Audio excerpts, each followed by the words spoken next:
오늘 성령 강림 주일을 맞아서 하나님께서 우리에게 주시는 강력한 성령의 기름 부으심과 성령의 권능에 사로잡혀 매 순간 승리하는 삶을 사시기를 주님의 이름으로 축복합니다.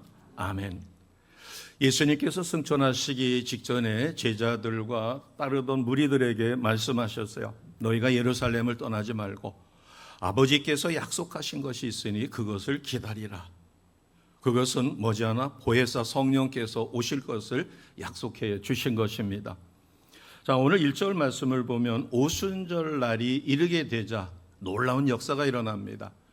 주님의 말씀을 사모했던 이들이 마가의 다락방이라고 하는 그곳에 모여서 합심해서 예배하며 경배하며 오순절 잔치를 즐기고 있을 때 하나님의 놀라운 선물이 임하게 됩니다.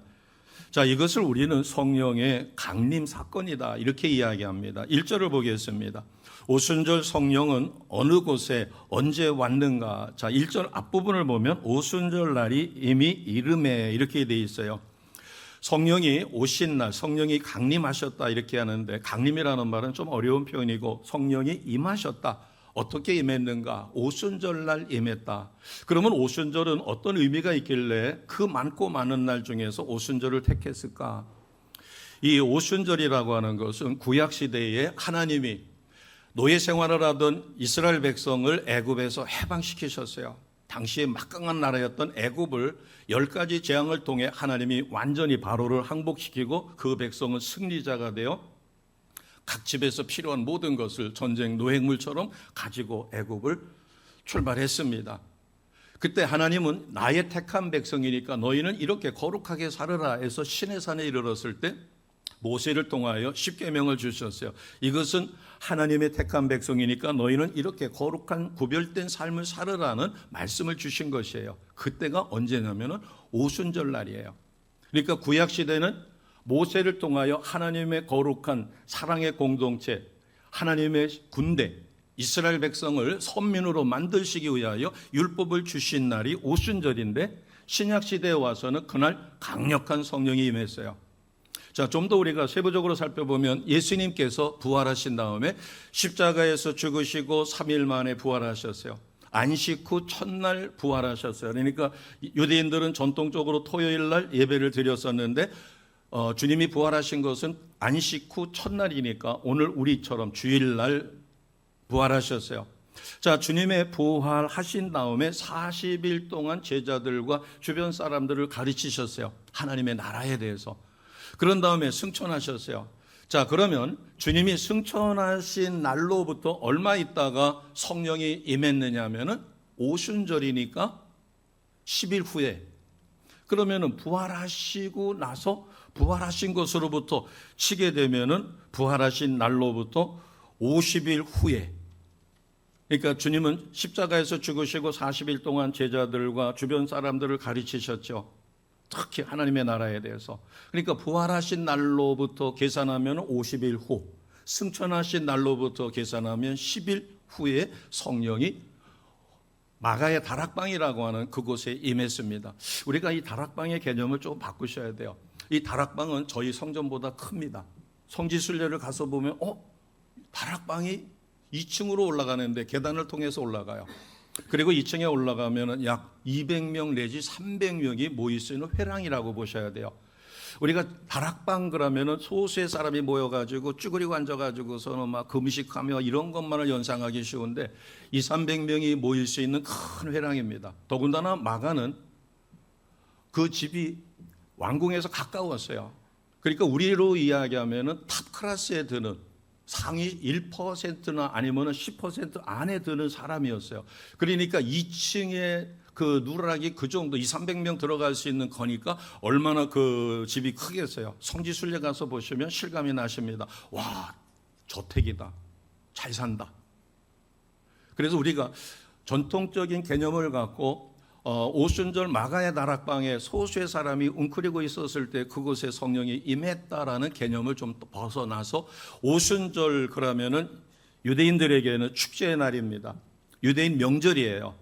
그래서 세계 각 처에서 각 지방에서 그래서 9절서부터 11절까지 보면은 각 지방에서 어떤 사람들이 어떻게 왔는가가 아주 자세하게 기록이 돼 있어요.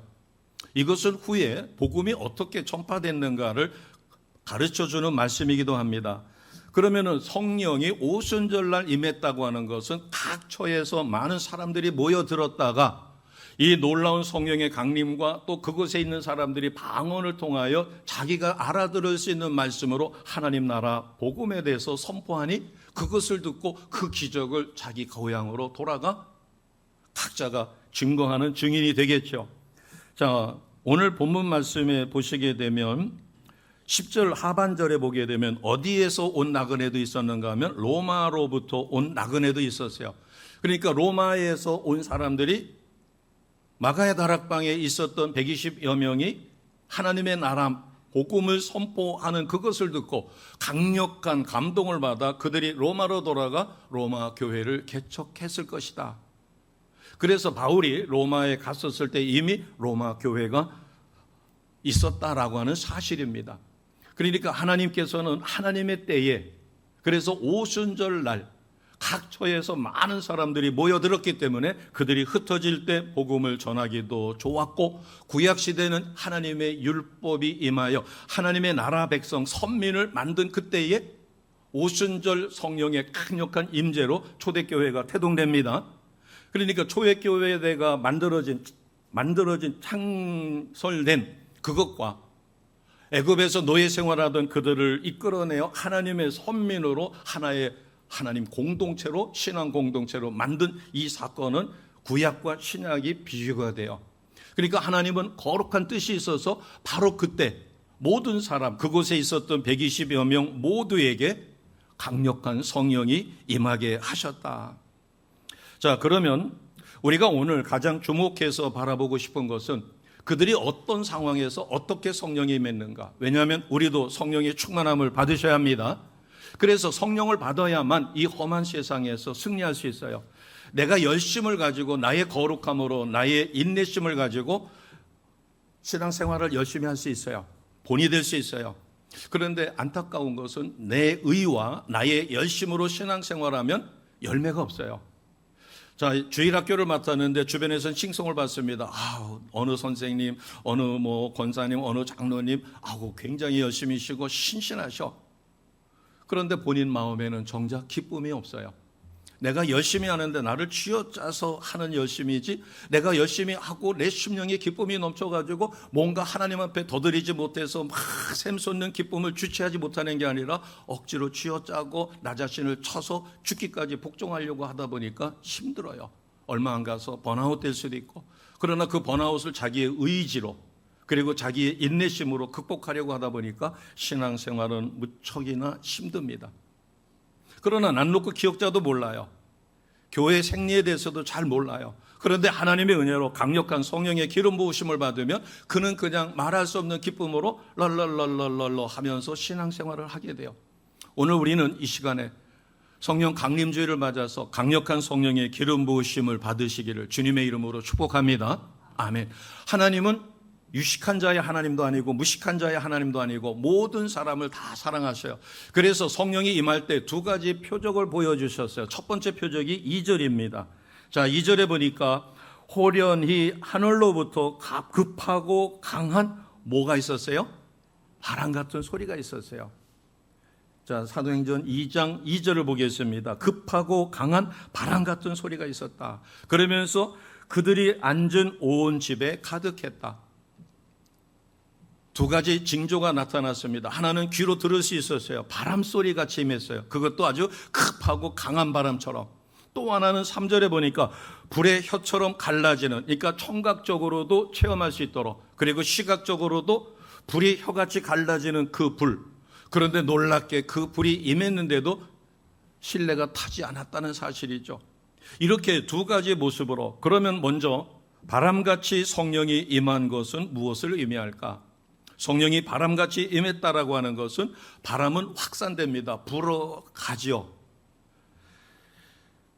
이 바람은 성령의 속성을 잘 표현해줘요. 바람이 어디서 불어와서 어디로 가는지 몰라요. 그런데 분명히 바람은 불어요. 지금 선풍기가 돌아가기 때문에 아마 찬바람이 나한테 왔다가 또 조금 있다가 왔다가 조금 있다가 왔다 이렇게 할 거예요. 우리가 밖에 나가면 선선한 바람이 부는데 피부로는 느낍니다. 체감하죠. 그런데 눈으로는 보이질 않는데 나뭇잎이 흔들린다든가 또는 멀리 깃발이 흔들리고 깃발이 펄럭거리면 아, 바람이 분다 이렇게 느낍니다. 그러니까 성령의 역사는 눈으로 보기는 쉽지 않아도 우리가 체험할 수 있어요. 그래서 초대교회의 마가의 다락방에 성령이 임할 때 첫째는 바람같이 급한 소리로 임했다. 자, 바꿔 이야기하면 바람은 불고 싶은 대로 불어요. 우리가 보기에는. 그래서 자유자재로 성령도 우리가 얽매여 있던 것, 내 심령에 어둠이 있습니다. 두려움이 있습니다. 그러나 성령의 빛이 임하게 되면 빛이 있으면 어둠이 사라지는 것처럼 내 심령에 평강이 있고 나는 성령으로 인하여 어떤 얽매임으로부터 죽음의 두려움으로부터 벗어나 자유함을 누립니다. 바람이 임의로 자유롭게 불듯이 성령도 자유롭게, 그래서 진리가 너희를 자유케 하리라. 진리는 하나님의 말씀이지만 그 말씀이 믿어지는 것은 성령의 역사로 내가 믿어질 때 나는 그 진리의 말씀 성령의 도우심으로 자유함을 얻습니다. 방황도 끝나요. 내가 어떻게 살아야 되며 어디서 와서 어떻게 가며 죽음 이후의 세계에 대해서 두려웠지만 성령의 충만함 속에 예수님을 인격적으로 만나고 나면 나의 영적 방황도, 현실적인 육적 방황도 끝납니다. 아멘. 이것이 첫 번째로 나타난 게 바람같이 임하였다. 자, 바람은 살랑살랑 부를 때는 우리가 두렵지 않죠. 그런데 태풍을 한번 생각해 보세요. 태풍이 불어가지고 창문이 막 덜렁거리고 창문이 깨지고 간판이 날아가고 교회 종탑이 쓰러질 수도 있어요. 태풍은 어마어마한 위력을 갖고 있습니다. 지금 얼마 전에 일본이 태풍이 불어가지고 난리가 났었죠. 태풍의 위력, 이것처럼 성령은 우리가 아까 불렀던 찬양, 잔잔한 은혜의 찬양처럼. 그러나 191장에 보면 내가 매일 기쁘게 순례길을 행할 수 있는 것은 누구 때문이에요? 주의 팔이 나를 안보함이고 주의 큰 복을 받는 비결은 주의 성령이 나와 함께 하심입니다. 그래서 우리는 좁은 길을 걷지만 밤낮 기뻐할 수 있는 것은 성령 때문이에요. 2절에 보면 죄에 빠져서 평안함이 없을 때 주님의 십자가 공로 힘입어서 우리는 마음의 평안을 얻습니다. 191장 찬송을 잘 들여다보면 성령이 임하게 되면 어떤 현상들이 일어나는가를 찬양으로 알기 쉽게 보여준 것입니다. 자, 이렇게 성령이 임하게 되면 우리는 세상 것에 얽매여 있던 것으로부터 자유합니다. 내가 가진 것이 없어도 심령에 평강이 있어요. 우리는 많은 것을 가져야만 행복한 것이 아니다라고 하는 사실을 깨달을 수 있어요. 자, 이 성령의 역사에 대해서 예수님은 친절하게 가르쳐 주신 게 니고데모라고 하는 고급 관리 청년이 주님을 찾아왔어요. 그래서 주님은 거듭남의 비밀을 이야기했더니 이 양반이 뭐라고 얘기하는 겁니다. 제가 이렇게 등치가 큰데 어떻게 어머니 모태에 들어가서 다시 태어나겠습니까? 그러자 예수님께서 말씀하신 게 성령의 역사를 바람에 비유해서 말씀해 주셨어요. 자, 요한복음 3장 8절 말씀입니다. 요한복음 3장 8절 말씀 같이 선포합니다. 시작. 바람이 임의로 불매 내가 그 소리는 들어도 어디서 와서 어디로 가는지 알지 못하나니 성령으로 난 사람도 다 그러하니라. 아멘. 아프리카에 사는 사람들이 눈을 한 번도 본 적이 없다고 그래요. 그런데 그분들한테 어떻게 눈을 설명해요? 얼음가루를 얼음덩어리를 갖다가 그것을 싹 갈아가지고 뿌려서 그것도 어렵잖아요. 체험해보지 못한 이에게 그것을 체험시킨다고 하는 것은 결코 쉽지 않을 것입니다. 자, 요한복음 3장 8절 말씀을 보면 바람이 임의로 불매 내가 그 소리는 들어도 어디서 와서 어디로 가는지 알지 못하고 성령으로 난 사람도 다 그렇다라고 가르쳐 주셨어요. 자, 두 번째로 3절 말씀에 보면 불의 혀같이 갈라지는 것을 보게 하셨어요. 자, 바람 소리처럼 들렸어요. 청각적으로 체험했어요. 그 다음에 시각적으로 체험했어요. 불의 혀가 갈라지는 것처럼 성령이 임했다. 이 불은 성경에 보면 하나님의 임재를 상징합니다. 또 불은 더럽고 해로운 것을 태우는 역할도 하죠. 그런가 하면 모든 활동에 원인이 되기도 하고 악한 자를 불로 심판하기도 하셨어요. 이 성령을 받게 되면 우리가 아까 191장 찬양 부른 것처럼 우리의 심령의 기쁨이 샘솟는, 그래서 우리의 심령이 하나님과 나 사이에 뜨거운 열정을 갖고 하나님을 사랑하게 만들어 주십니다. 구약시대의 율법이 하나님께서 불로 불판을 해서 2개의 십계명을 주신 것처럼, 율법이 불빛 속에서 이루어진 것처럼 이 초대교회의 성령의 임하심을 통하여 초대교회 태동도 성령의 불로, 그래서 청각적인 체험과 불의 체험을 통하여 초대교회가 탄생된 이런 모습이 나타납니다. 자, 오늘 저희들이 집중적으로 은혜 얻고자 하는 것은 4절 하반절에 있어요. 4절 하반절에, 자, 4절을 우리가 같이 선포하겠습니다. 시작. 그들이 다 성령의 충만함을 받고 성령이 말하게 하심을 따라 다른 언어들로 말하기를 시작하니라. 아멘. 여기 다른 언어라고 하는 것은 우리가 통상 2글자로 뭐라고 그러죠? 그렇죠. 방언. 방언이라고 이야기합니다. 이 불의 혀같이 갈라진 모습으로 이 방언이 임했다라고 하는 것은 바꿔 이야기하면 그들이 성령 충만함을 받았을 때 어떤 현상이 일어나는가? 하나님의 나라 언어를 할 수가 있었어요. 우선 성령을 받게 되면 내 심령에 평강이 찾아옵니다. 그리고 환경은 바뀜이 없는데 전에 염려가 됐고 두렵고 그다음에 뭔가 채워지지 않는 것으로 인하여 불편했던 심령이 깨끗하게, 그래서 심령에 샘솟는 기쁨이 있어요. 이런 내적 변화가 찾아옵니다. 자, 오늘 4절에 보게 되면 이 2가지 그러니까 청각적으로 시각적으로 체험을 했을 뿐만 아니라 내적으로는 성령의 충만함이 평강을 가져왔어요. 자, 4절에 성령의 충만함을 받고 그들이 방언을 말하기 시작했다. 근데 이 방언은 단지 외국말을 하게 된 능력자가 된 것이 아니라 그들이 할 수 있는 일을 가르쳐 주었어요. 자, 할 수 있는 일을 다시 한번 보겠습니다.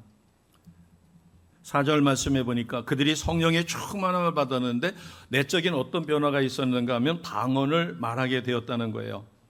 자, 5절에 보면 경건한 유대인들이 천하 각국으로부터 와서 예루살렘에 머물러 있었어요. 잠시 왔다가 가는 사람도 있었고 다니엘의 예언이 메시아가 임할 것을 소망해서 오랫동안 머무는 사람이 있었죠. 그런데 그들 모두에게 성령의 강력한 기름 부으심이 있었다라고 하는 사실이에요.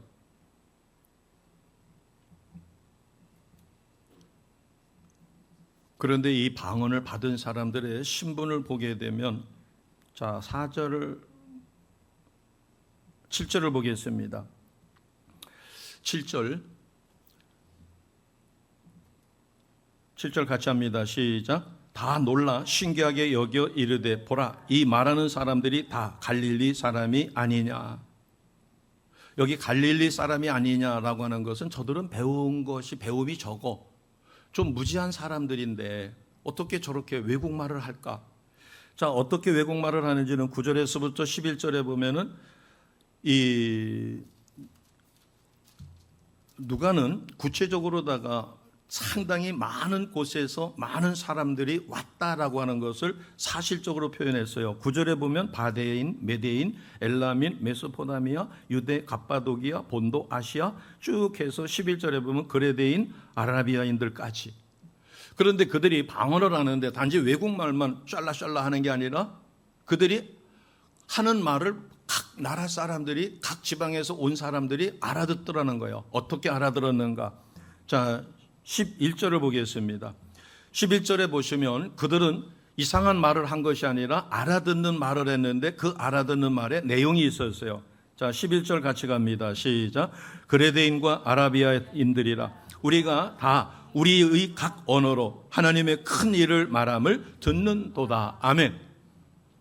저들이 말을 하는데 하나님의 복음, 예수님이 왜 십자가에 죽으셨고 하나님은 왜 예수님을 이 땅에 보내셨고 그 다음에 죽음 이후에 부활하셨고 승천하셨으며 지금 보혜사 성령을 보내주셨고 누구든지 예수를 믿는 자는 구원을 받는다라고 하는 이 복음이 선포되는데 놀라운 말씀이고 그 말씀이 자신을 감동시키는데 보니까 저 사람들은 갈릴리 사람들이에요. 가룟 유다만 남갈릴리 사람이고 예수님의 제자 11명은 모두가 북갈릴리 사람들입니다. 이 갈릴리 사람들의 특징은 배움이 적은 사람들이에요. 그렇기 때문에 뭐라고 이야기하는가 하면 8절에 봅니다. 7절에 다 놀라 신기하게 여깁니다. 그리고 이 각 나라 말을 하는 저 사람들이 갈릴리 사람이 아니냐, 배움이 없는 사람들이 어떻게 저렇게 하느냐는 거예요. 여기서 우리가 깨달을 수 있는 것은 하나님이 선택하여 성령의 기름 부으심은 우리가 많은 배움이 있었고 우리가 열심히 했었고 우리의 공로가 많아서가 아니라 100% 하나님의 선택입니다. 아멘. 이래서 우리는 하나님의 은혜다. 성령의 충만함이 임하는 것은 나의 나됨보다도 하나님의 은혜로 하나님의 역사가 일어났다라고 하는 사실이에요. 바꿔 이야기하면 얼마나 배웠느냐, 어떤 지위에 있었느냐가 중요한 게 아니다라고 하는 것이에요. 그래서 우리가 오해할 수는 있습니다. 그러면 나는 내가 노력할 게 하나도 없지 않는가? 제가 어려서 이런 말씀을 들었을 때 조금 반감이 생겼어요. 아니 그러면 하나님이 다 알아서 하시면 나는 도대체 뭘 하라는 얘기야? 여기에 대해서 목사님이 구체적으로 이야기하지 아니하시고 추상적으로 이야기하시니까 그러면 나의 노력이 필요 없으면 우리는 왜 기도는 왜 하고 성경 공부는 왜 하고, 이렇게 오해가 어렸을 때 생기더라고요. 그러면 나는 뭐 로봇인가? 가라고 그러면 가고 쓰라고 그러면 쓰고, 또 예정을 가르쳐 주실 때 성령의 기름 부으심을 받지 않으니까 제가 길을 가다가 갑자기 그런 생각이 나가지고 길을 가다가 휙 돌아섰어요. 그러면서 무슨 생각을 했겠어요? 내가 지금 길을 가다가 이렇게 휙 돌아서는 것도 하나님이 예정하신 건가? 그래서 다시 또 휙 돌아서 봤어요. 또 휙 돌아서 봤어요. 그럼 이것까지도 하나님이 다 계산하신 건가? 하나님의 예정하심은 그런 뜻이 아니죠. 그러나 제가 성령의 기름 부으심을 받지 않고 하나님의 말씀을 제대로 이해하지 못했을 때는 궁금한 것 투성이고 이해되지 않는데도 안 믿을 수가 없으니까 일기장에다가 표시를 해놓고 에휴 나중에 언젠가 깨달아지게 되겠지. 물론 담임 목사님은 어려워서 찾아가지 못하고 전도사님은 수없이 찾아가서 질문을 하면 전도사님이 열심히 설명을 해주시는데 못 알아듣겠어요. 못 알아듣겠죠. 어린아이가 신학적인 이야기를 하는데 그것을 알아들일 리가 없죠. 그런데 나중에 오랜 시간이 지난 다음에 성령이 임하시고 토기장이 되신 주님이 찾아오셨을 때 궁금했던 모든 것들이 한순간에 퍼즐이 맞춰지듯이 깨달아지게 됐다 하는 사실입니다. 자, 오늘 하나님의 선택을 우리가 잘 봅니다. 얼마나 배웠느냐, 어떤 지위에 있느냐, 이것이 중요하지 않았어요. 자, 성령이 임한 것은 왕궁에 임했어요? 마가의 다락방에 임했어요? 마가의 다락방이에요. 왕궁에는 유대인의 지도자도 있었고 왕족들도 있었고 그들은 얼마나 당시에 아주 고퀄리티의 교육을 받았겠어요. 그런데 하나님은 그곳에 성령이 임한 게 아니라 마가의 다락방에 모여있는 120여 명입니다. 자, 우리가 대충 줄 잡아도 주님의 부활을 목격한 자가 최소한 500명이 넘어요. 500명이 넘어왔는데 마가의 다락방에 주님이 흩어지지 말고 모여서 합심하여 기도하라, 예배하라 라고 했었을 때 순종하여 마가의 다락방에 모였던 사람은 몇 명 정도가 돼요? 120여 명. 그러면 500여 명만 계산을 해도 그곳에 모여있는 사람, 순종해서 그곳에 모여서 합심하여 한뜻으로 있었던 사람은 120여 명이었다. 그러면 나머지 대충 380여 명은 어떻게 된 것이에요? 그러니까 이 성령의 임재는 하나님의 전대적인 선택인데 하나님도 마구제비로다가 선택하시는 것은 아니다라고 하는 것이에요. 첫째는 뭐에 순종한 자들에게 임했어요? 예수님의 지상명령, 예수님이 승천하시면서 부탁하신 말씀에 순종하여 마가의 다락방에 모여서 합심하여 기도하며 오순절 축제를 즐기던 사람들에게 임하였습니다. 아멘. 하나님 말씀에 순종하는 순수한 믿음을 가지시기를 주님의 이름으로 축복합니다. 자, 마가의 다락방에 모인다고 하는 것은 우리가 얼핏 생각하면 쉬울 것 같지만 지금 분위기가 어때요? 예수님이 십자가에 죽으셨어요. 그리고 사도들도 두려움을 가졌어요. 심지어는 예수님이 부활하셔가지고 실체가 나타났음에도 불구하고 사도들은 두려워가지고 유령이다 해서 문 꼭꼭 걸어 잠궜고, 도마 같은 경우는 보지 않고는 믿지 않겠다고 해서 주님의 옆구리 창자국과 손의 못자국을 보고 믿었어요. 그리고 예수 믿는다는 것은 핍박과 환난과 심할 경우에는 잡혀가서 죽음을 당할 수 있는 그런 공포의 시대였어요. 그런데 마가의 다락방, 물론 마가가 아주 잘 살아서 큰 저택의 2층에 그들이 모여 있지만 120여 명이 모여 있지만 그들은 목숨 걸고 그곳에 모였을 것이라고 우리가 추산을 할 수 있어요. 전혀 종교적인 핍박이 없었을 때가 아니었기 때문에. 그래서 그들은 세상 것에 마음을 빼앗기고 세상 것을 탐닉하기보다는 그곳에 모여서 주님의 명령에 순종하여 10여일 동안 합심하며 예배드리며 기도하며 소망했습니다. 그런데 우리가 생각할 때 그들은 우리가 성령의 감동을 받아 하나님의 뜻을 분별하고 하는 것처럼 그들이 성령의 기름 부으심이 곧 임할 것이라는 확신을 갖고 기도했을까요? 아니면 그런 것도 없는 상황에서 모였을까요? 그렇죠. 그런 것도 없는 상황이었어요. 주님의 제자들도 예수님에게 자주 물었어요. 주님의 나라가 언제 임합니까? 어떻게 임합니까? 그러면 우리는 그 주님이 임하시는 그 나라에서 어떤 지위를 차지합니까? 누가 큰 자입니까?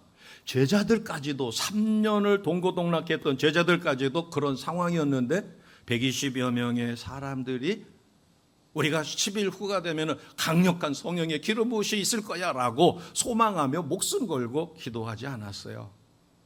그런데 하나님은 때가 되니 그곳에 순종하는 자, 그리고 그들은 어떻든 간에 생명의 위협을 느끼면서도 그곳에 모여서 하나님의 은혜를 사모하며 예수님의 명령에 순종하는 순결한 마음을 갖고 있었기에 주님은 그들 모두에게 하나도 예외 없이 강력한 성령의 기름이 부어졌습니다. 아멘. 오늘 예배 자리에 있는 우리 모두에게도 강력한 성령의 기름 부으심이 임하여 지리라 믿습니다. 그래서 이 놀라운 사실을 보고 여러 곳에서 온 사람들이 놀랬던 것이에요. 11절을 보겠습니다. 11절을 보시면 그레데인과 아라비안들이라 우리가 다 우리의 각 언어로 하나님의 큰 일을 말함을 듣는도다. 그러면서 어떻게 반응을 보였는가 하면 12절입니다. 같이 갑니다. 시작. 다 놀라며 당황하여 서로 이르되 이 어찌 된 일이냐 하며. 아멘. 복음은 예수님께서 왜 이 땅에 오셨으며 우리를 대속하기 위해서 십자가에 죽으신 것, 그래서 크게 두 가지는 십자가에 죽으심과 부활하심입니다. 이것을 알게 하기 위해서는 사람의 힘으로는 안 되니까 보혜사 성령을 보내주신 것이에요. 그래서 십자가의 죽으심, 부활하심, 이것이 복음의 핵심인데 이것은 성령의 도움이 있어야만 전파합니다. 그래서 각 나라 방언으로 복음을 전파하게 했어요. 그런데 안타까운 일이 있습니다. 어떤 안타까운 일이 있는가 하면 타국에서 오순절을 지키기 위해서 성지를 순례했던 모세의 율법에 보면 18살 이상의 성인 남자는 1년에 3번을 반드시 예루살렘 성전에 와서 예배 드려야 돼요. 그게 법이에요. 그렇기 때문에 각처에서 많은 사람들이 오순절날 모였고 마가의 다락방에 놀라운 성령의 역사와 그들이 복음 전하는 것을 듣고 자기 각 지역으로 각 나라로 돌아가서 그곳에서 복음의 불씨가 퍼져나갑니다. 그런 이런 놀라운 역사가 일어나는데 항상 성령의 역사 속에는 그렇지 않은 것도 있어요. 13절을 보겠습니다. 안타까운 이들이 있죠. 13절 같이 갑니다. 시작. 또 어떤 이들은 조롱하여 이르되 그들이 세술에 취하였다 하더라. 아멘. 누가는 오순절 마가의 다락방에 강력한 성령의 임재를 1절서부터 12절을 할애해서 성령의 임재가 그들이 성령의 충만함을 받고 두 가지 시각적으로 청각적으로 체험을 통했으며 방언을 통하여 놀라운 복음을 증거했어요. 그래서 많은 사람들이 놀라고 그것을 전파했어요. 그런데 13절에 보니까 어떤 이들은 이런 성령의 역사를 조롱하며 저들이 낮술에 취했다. 성령을 이해하지 못할 뿐만 아니라 비양된 거죠. 이 시대를 살아가는 우리에게도 이런 모습이 있을 수 있습니다. 하나님의 은혜에 사모해서 은혜에 참여하여 하나님의 택한 자로 축복의 통로로 의의 도구로 쓰임받는 이가 있고 악의 도구로 쓰임받는 이가 있습니다. 주님의 12 제자 중에 누구도 있었어요? 주님을 배신하고 팔아서 사탄의 도구로 전락된 가롯 유다도 있었어요. 그런가 하면은 주님을 연약해서 3번이나 부인했지만 성령의 강력한 기름 부으심과 주님의 사랑을 덧입은 베드로는 나중에 주님은 바로 십자가를 졌지만 전승에 의하면은 베드로는 십자가를 거꾸로 지고 순교하는 그와 같은 순교의 삶을 살아갑니다. 자, 이제 말씀을 정리합니다. 오늘 1절서부터 12절, 13절까지 초대교회가 태동되는 그 상황을 우리가 잘 목격할 때 성령의 체험은 반드시 체험될 수 있는 시각적으로, 청각적으로, 그리고 방언이라고 하는 것을 통하여, 그리고 무엇보다도 성령의 충만함이 임할 때 난 놓고 기억자도 모르지만 이것이 성령의 은혜구나, 이게 하나님의 역사구나 하는 것을 온몸으로 체험할 수 있습니다. 아멘. 그래서 우리가 예배를 드릴 때 성화의 시간을 갖는 것은 하나님은 빛이셔요, 하나님은 영이셔요, 하나님은 거룩하셔요. 그래서 우리가 온전치 못한 거 내가 집에서 준비를 해가지고 왔더라도 우리는 다시 한번 나 자신을 돌아보고 성령으로 거룩함을 입는 성화의 시간을 갖습니다. 그런 다음에 합심 기도를 통하여 성령의 기름 부으심 속에 내가 영안이 열리고 나의 심령이 열리며 말씀이 심겨질 때 옥토가 돼서 말씀을 받아 나의 삶이 변화되기를 소망합니다. 이런 놀라운 역사를 하나님은 예비하셨어요. 우리가 꼭 기억할 것은 성령의 기름 부으심은 나의 의지와 상관없이 100% 하나님의 은혜입니다. 선물입니다. 그러나 우리가 잊지 말아야 될 게 있어요. 그러면 나는 아무것도 안 하고 팔짱 끼고 있어도 되느냐? 아니에요.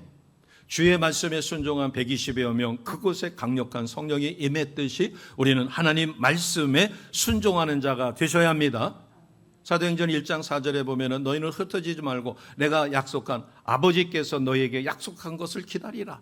그 말씀에 순종하여 마가의 2층 누락에 모여서 120여 명이 합심하여 기도하며 오순절을 축제를 즐기고 있었을 때 놀라운 성령의 역사가 일어납니다. 그리고 그들은 세상 것을 탐하지 않고 그 시간에 돈 벌러 가고 그 시간에 세상 것에 빠지지 않고 하나님의 은혜를 사모하여 그곳에 모였다라고 하는 사실이에요. 이것은 우리가 다른 말로 심령이 가난한 자가 된 것입니다. 나의 것을 취하지 않고 하나님이 원하시는 가난한 마음, 이것은 다른 말로 주님 뜻대로 살려고 주님 말씀에 순종하는 자에게 강력한 성령이 임하듯 오늘 사모하는 심령, 우리가 주의 뜻대로 살고자 노력하는 우리 모두에게 강력한 성령이 반드시 임할 것을 확실히 믿습니다. 아멘. 기도하겠습니다.